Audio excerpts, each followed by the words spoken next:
স্বভাবতই প্রত্যেক দিনের মতো ফেসবুকে ঘোরাঘুরি করছিলাম। একটা ভিডিও আর ভিডিওর ক্যাপশনটা পড়ে চোখটা থমকে গেল।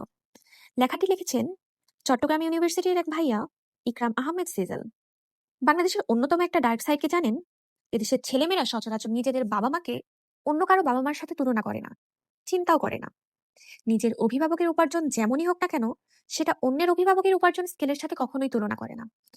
ওনাদের সামর্থ্যের বাইরে এমন অনেক স্বপ্ন দেখে হয়তো, কিন্তু সাধারণত আবদার করে থাকে না কখনো। অথচ দেখেন, এদেশের বাবা মারা সব সময় দেখা যায় তাদের সন্তানদের সাথে অন্যদের সন্তানের তুলনা করে। 4-5 বছরের সন্তান হোক বা 35-40 বছরের, অন্যের সন্তান পরীক্ষায় জিপিএ 5 পেয়েছে, গোল্ডেন A+ পেয়েছে, মেডিকেল বুয়েটে পাবলিকে চান্স পেয়েছে, 95 থেকে 98% মার্ক পেয়েছে। অমুকের ছেলে ঘরে বসে এত টাকা ইনকাম করে যে ঘরে হাল ধরে ফেলেছে, অমুকের ছেলে বিসিএস ক্যাটার, ব্লা ব্লা ব্লা। বিশ্বাস করেন, সামান্য সামান্য ভুলের কারণে অথবা মর্জি মতো না চলার কারণে সন্তানের মৃত্যু পর্যন্ত কামনা করে এমন অভিভাবকও আছেন। মানুষ যদি নিজের সন্তানের প্রতি এতই বিশ্বাস না রাখে যে সে ঠিক কিছু করতে পারবে না, আপনি যদি বিশ্বাস নাই করেন যে তার দ্বারা সম্ভব নয়, তাহলে দুনিয়াতে কেই বা বিশ্বাস করবে? কেউই তো করবে না। ইমাজিন করতে পারেন, 5 থেকে 10 বছরের একটা ছেলেকে যখন বলা হয় তোর দ্বারা কিছু সম্ভব না, তার উপর কেমন প্রভাব পড়তে পারে? শারীরিক স্বাস্থ্যের প্রতি এত লোক দেখানো যত্ন, অথচ মানসিক স্বাস্থ্যের কথা চিন্তাই করে দেখেছেন কখনো? নিচে কিছু ঘটনার উদাহরণ দিচ্ছি, যেখানে আমাদের সমাজের এই ডার্ক সাইড তুলে ধরা হয়েছে। 2024-এ আচল ফাউন্ডেশনের একটি রিপোর্ট বলেছে যে 2024 সালে আত্মহত্যা করার শিক্ষার্থীদের মধ্যে প্রায় 49.4% স্কুল ছাত্রছাত্রী ছিল, এবং পরিবারের উচ্চশিক্ষা ও সাফল্য প্রত্যাশার চাপ একটি প্রধান কারণ হিসেবে চিহ্নিত হয়েছে। আরও একটি research, understanding complex causes of suicidal behaviour among graduates in Bangladesh 2024 বলেছে, বাংলাদেশের প্রীতিতান্ত্রিক সামাজিক প্রত্যাশা, যেমন ভালো চাকরি করো, পরিবারের মর্যাদা রক্ষা করো, তরুণদের মানসিক স্বাস্থ্যে নেতিবাচক প্রভাব ফেলছে।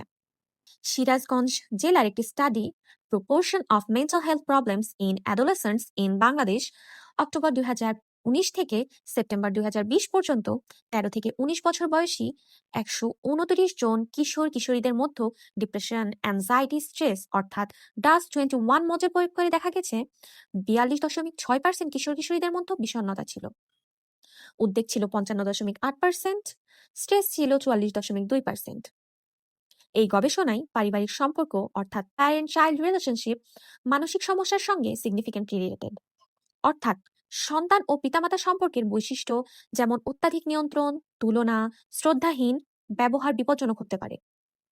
2022 সালে প্রকাশিত একটি study, over parenting consequences in Bangladeshi society's child's intelligence, growth and creativity বলেছে, বাংলাদেশের ওভার প্যারেন্টিং অর্থাৎ অভিভাবকদের অতিরিক্ত নিয়ন্ত্রণ, আবদার ও উচ্চশিক্ষা প্রত্যাশা সন্তানদের সৃজনশীলতা, বুদ্ধিমত্তা ও মানসিক স্বাস্থ্যকে বিরূপভাবে প্রভাবিত করতে পারে। দ্য বিজনেস স্ট্যান্ডার্ডে প্রকাশিত হয়েছে একটি রিপোর্টে বলা হয়েছে, রায়হান নামে একজন কিশোর 16 বছর বয়সে নিজের ঘরে নিজেকে অদৃশ্য বোধ করেন। এসএসসি পরীক্ষার প্রস্তুতির সময় তার উদ্বেগ এবং বিভিন্ন মানসিক চাপ এত বেড়ে যায় যে তিনি একাধিকবার আত্মহত্যার চেষ্টাও করেছিলেন। তিনি বলেন, ভয় আমাকে ঘিরে ধরে। আমি যদি ভালো রেজাল্ট দিতে না পারি, আমার পরিবার ও সমাজের কাছে মূল্যহীন হয়ে পড়ব। এই গল্পটি চোখ খুলে দেয় যে একটি কিশোরের মনোজগতে পরীক্ষার ফল ও পারিবারিক প্রত্যাশা কতটা ভয়ঙ্করভাবে উত্তপ্ত করতে পারে। Understanding the social media determination of mental health of the under graduate students in Bangladesh নামক একটি রিসার্চ 2 ধাপে 38 জন বিশ্ববিদ্যালয় শিক্ষার্থীর সঙ্গে সেমি স্ট্রাকচার্ড সাক্ষাৎকার নিয়েছিলেন। একজন শিক্ষার্থী বলেছিলেন, পরিবার থেকে একটা নীরব আকাঙ্ক্ষা থাকে, তুমি ভালো হও, সার্বিকভাবে শ্রেষ্ঠ হও, কিন্তু তারা কখনো বলেনি তুমি কেমন অনুভব করছো। এগুলো সিম্পলি কোনো কৈফিয়ত নয়, এগুলো স্পষ্টভাবে দেখায় যে পিতামাতার তুলনা, অতিরিক্ত প্রত্যাশা ও মানসিক চাপ অনেক সময় বাস্তব জীবনকে বদলে দিতে পারে। এসবের পরিবর্তন প্রয়োজন, সংস্কার প্রয়োজন। একটা কথা বলেই শেষ করি, we often forget that children have their own strengths and passions.